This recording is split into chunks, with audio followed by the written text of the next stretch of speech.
பாஜக மாநில நிர்வாகி மீது போக்சோவில் வழக்கு பதிவு செய்யப்பட்டிருக்கிறது. அண்மை செய்தியாக திரையில் பார்க்கிறோம். மதுரையில் 15 வயது சிறுமிக்கு பாலியல் தொல்லை தந்த புகாரில் பாஜக மாநில நிர்வாகி MS ஷா மீது போக்சோவில் வழக்கு பதிவு செய்யப்பட்டிருக்கிறது.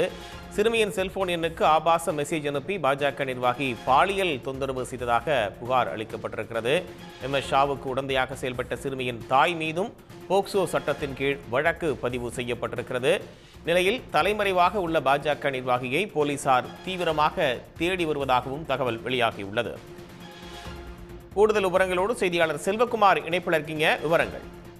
நிச்சயமாக பாரதிய ஜனதா கட்சியினுடைய மாநில நிர்வாகி மீது சிறுமி பாலியல் துன்புறுத்தல் தொடர்பான போஸ்கோ வழக்கு பதிவு செய்யப்பட்டு அவரிடம் காவல்துறை விசாரணை செய்து வருகிறார்கள். மதுரை சேர்ந்த MS ஷா பாரதிய ஜனதா கட்சி பொருளாளர் பிரிவினுடைய மாநில நிர்வாகியாக இருக்கிறார்.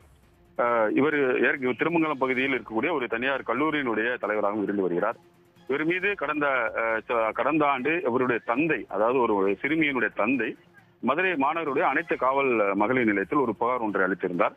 அந்த புகாரில் இந்த பாரதிய ஜனதா கட்சியினுடைய அந்த நிர்வாகிக்கும் தன்னுடைய மனைவி அவருடைய மகளை அழைத்து சென்று வருவதாகவும் ஒரு புகாரை தெரிவித்திருந்தார். இதற்காக தொடர்ந்து இந்த பாரதிய ஜனதா கட்சி நிர்வாகி MS ஷா தொலைபேசியில் செல்போனில் பேசி வருவதாகவும் குற்றச்சாட்டை எடுத்திருந்தார். அதன் பேரில் ஒரு புகார் பதிவு செய்யப்பட்டு அவர் மீது அப்போது வழக்குகள் எல்லாம் பதிவு செய்யப்பட்டன.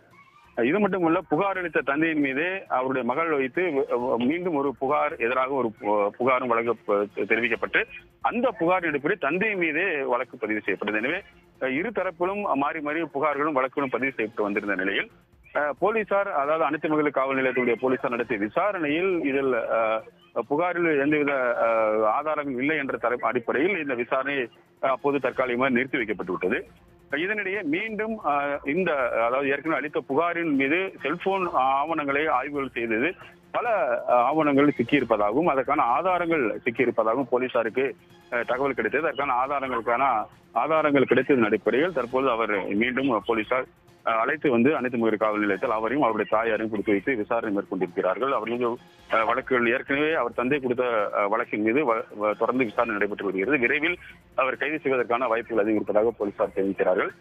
பாரதிய ஜனதா கட்சியினுடைய ஒரு மாநில பொருளாதார பிரிவுடைய மாநில நிர்வாகி இதுபோன்று போஸ்கோ வழக்கில் சிக்கியிருப்பது பரபரப்பை ஏற்படுத்தியிருக்கிறது. உடனுக்குடன் செய்திகளை தெரிந்து கொள்ள சன் நியூஸ் பெல் ஐகானை கிளிக் பண்ணுங்க.